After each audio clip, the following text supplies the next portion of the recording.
falando sobre dengue. Na linha conosco está o Dr. Geraldo Reples Sobrinho, que é presidente do Conselho de Secretários Municipais de Saúde de São Paulo, integrante do Centro de Operações de Emergências, que foi montado pelo governo de São Paulo para tratar a dengue. Doutor, obrigada por atender a Band News FM. Boa tarde, como vai? Boa tarde, é um prazer enorme falar com vocês e principalmente falar sobre esse tema hoje que está tão em voga e tão mexendo com todo mundo. Pois é, Fico à disposição. obrigada. Quais são as ações adotadas para combater o mosquito Aedes aegypti, para evitar esse aumento tão expressivo no número de casos da doença?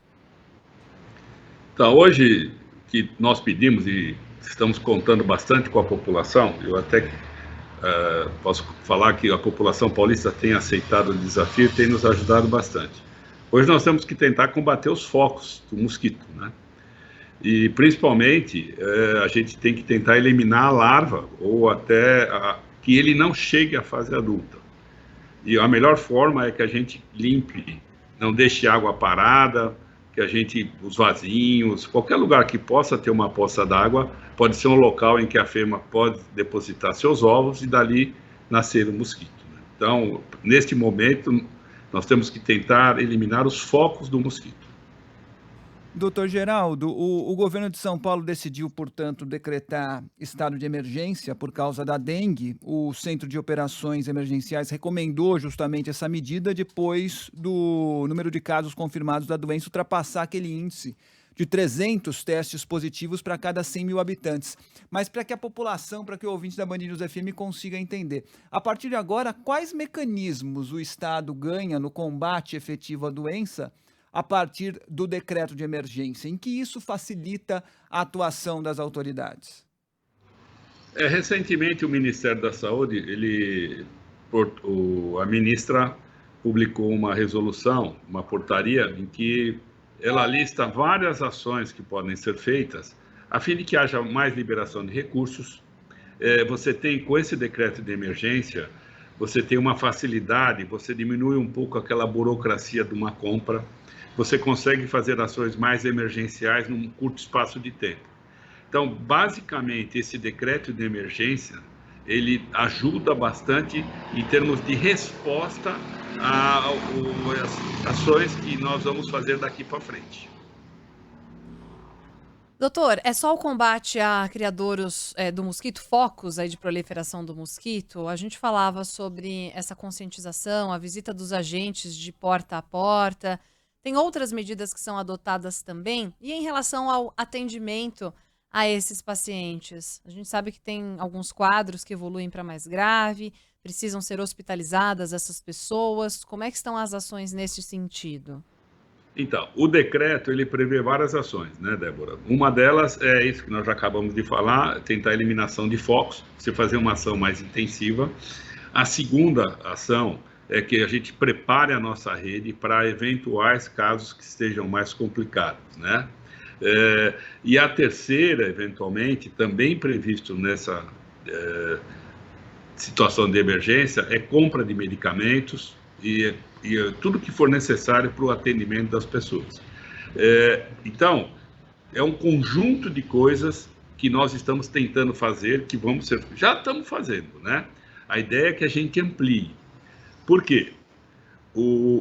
Além do Estado hoje decretar a situação de emergência, cada município que já atingiu um nível considerável de casos positivos também tem que fazer o seu decreto, para que ele possa também utilizar dessa vantagem, vou chamar de vantagem, né, o benefício que a lei nos permite. Então, hoje no estado de São Paulo nós já temos 22 municípios em estado de emergência, como o estado de São Paulo decretou como o estado todo. Então, cada município também, além do estado, vai ter que fazer o seu decreto de situação de emergência. Doutor Geraldo, falando agora especificamente sobre o combate ao foco, né, do mosquito, ao foco dos lugares de procriação, É claro que a conscientização da população é muito importante, como já disse a Débora, cada um tem que cuidar do seu espaço, tem que estar de olho no que o vizinho está fazendo, tem que puxar a orelha do vizinho caso isso seja necessário, tem de reclamar com as autoridades, fazer as denúncias. Cada um tem que fazer a sua parte. Mas é muito importante que as prefeituras também façam a parte que lhes cabe, no que diz respeito principalmente à zeladoria. E o senhor, como presidente do Conselho de Secretários Municipais, pode responder sobre isso. Como garantir uma ação de forma homogênea, ou seja, que todas as prefeituras realmente trabalhem da maneira que devam trabalhar no que diz respeito à zeladoria e no atendimento àquelas denúncias de seus munícipes? Então, cada município tem o controle de zoonoses ou alguma ação, cada um deles a vigilância sanitária.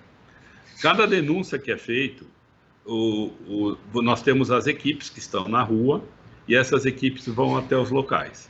E eu vou falar uma coisa interessante, veja, o estado de São Paulo, se nós formos ver, o Rio de Janeiro já faz um tempo que está numa situação mais complicada, Minas Gerais, mais tempo ainda, aqui pelo sul também. As ações no estado de São Paulo têm sido, não vou falar completamente efetivas, porque nós não deveríamos ter casos, mas a população e tanto as prefeituras se engajaram bastante nessa luta.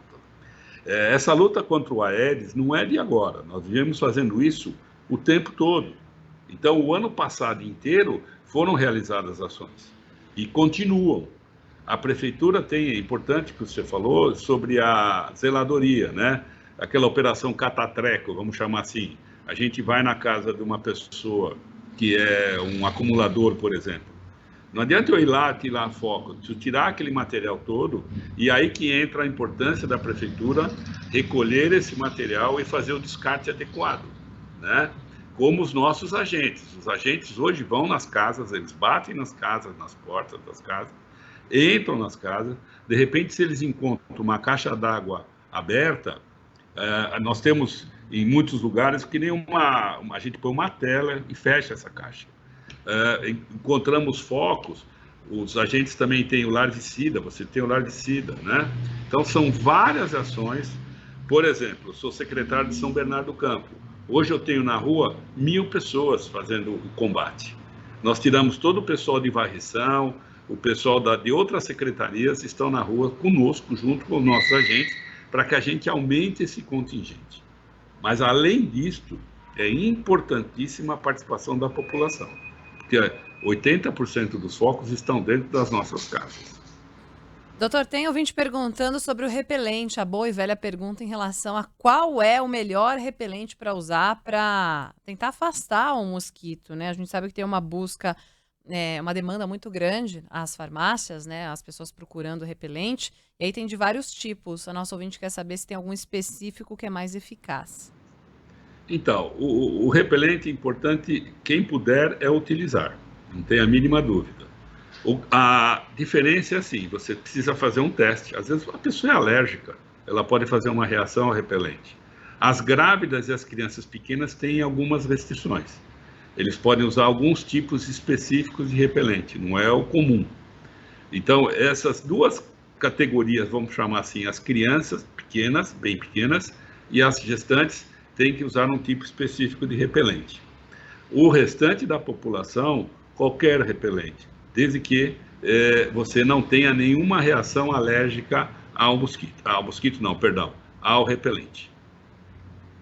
Muito bem. E para encerrar da minha parte, doutor Geraldo, com relação às vacinas, né? Os secretários municipais de São Paulo tinham reclamado um tempo atrás a respeito da quantidade muito baixa de vacina destinada ao estado de São Paulo. Claro que a gente sabe que o Ministério da Saúde não teve acesso a tantas vacinas assim, até pelo fato de o laboratório não ter condições de produzir um grande número de vacinas, mas como é que fica isso a partir de agora, doutor? Então, a vacina, quase todo mundo está pedindo vacina, né? O Ministério da Saúde tem um grupo que se reúne semanalmente, quinzenalmente, depende da época que você está, que define prioridades. E o que foi definido em cima da quantitativa que tinha, o Ministério da Saúde adquiriu aproximadamente 5 milhões de doses, e o laboratório doou mais 1.200.000 doses, mais ou menos. Então, nós temos 6 milhões e meio de vacinas, mais ou menos, no país. Você tem uma perda que é natural, qualquer vacina você tem uma perda da ordem de 10%. Então, nós temos ao redor de 6 milhões de doses disponíveis. Com essas 6 milhões de doses, como são 2 doses, nós vamos conseguir vacinar 3 milhões de pessoas. Então, naquele momento, no mês passado, foi definido que eles vacinariam inicialmente os locais mais críticos. Mas é importante que a gente fale para os nossos ouvintes, para os nossos, quem está nos acompanhando, que esta vacina, ela não vai combater esta epidemia. Isso é deixar muito claro agora. Por quê? Ela é 2 doses. A primeira dose você toma agora, a segunda dose depois de 3 meses. E a partir de 20 dias depois da segunda dose, que ele tem uma imunidade boa. Então, quer dizer, se a gente pensar, nós estamos em março, 3 meses, junho, mais 20 dias, julho. Então, o que nós estamos calculando? A partir de maio, mais ou menos, devem cair os casos.